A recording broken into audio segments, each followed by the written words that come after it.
Hello friends, welcome to our YouTube channel. आज इस video में मैं आपको ये बताने वाला हूँ कि आप कहीं फ़ोन रख दे तो कोई आपके फ़ोन को छुए तो अलार्म बजने लग जाए। तो सिंपली इस ऐप का मैं डिस्क्रिप्शन आपको लिंक में दे दूँगा और इस ऐप को आप डाउनलोड कर लेना।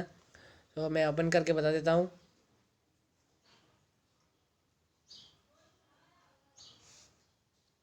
इस ऐप का नाम है डोंट टच माई फ़ोन। इसे ओपन कर देता हूँ और इसे बता देता हूँ इसमें आप क्या क्या सेट कर सकते हैं। अगर स्टार्ट कर देते हैं तो सिंपली स्टार्ट हो जाएगा 3 सेकंड में। अगर मैं उठाऊंगा तो टू टू टू बजने लग जाएगा और अपना खुद का भी अलार्म रख सकते हैं। अब देखिए मैं थोड़ा हिला रहा हूँ, अभी बजना शुरू हो गया, लाइट भी चालू हो गई। सिंपली मैं ओके कर देता हूँ। अब इसे स्टॉप कर देता हूँ। अब इसमें अगर कोई भी ऐसे स्टॉप कर सकता है, पर हम अगर सेटिंग्स में जाके फिंगरप्रिंट लगा दे, पिन लगा दे, फिर ये भी जैसे यहाँ मैंने फिंगरप्रिंट लगा दिया तो फिंगरप्रिंट से ये ओपन होगा।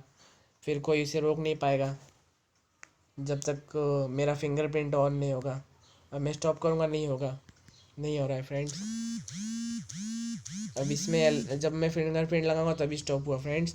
अब मैं सेटिंग्स, अब अगर चार्ज में अलार्म है आपका और चार्जिंग हो रही है और किसी ने चार्जिंग हटाई तो भी ये स्टार्ट करके चार्जिंग में रख दे, फिर बाद में ये बजने लगेगा। फ्रेंड्स, मैं ऐसी वीडियोस बनाता रहता हूँ। मेरे चैनल को लाइक करिए और सब्सक्राइब करिए और मिलते हैं अगले वीडियो में।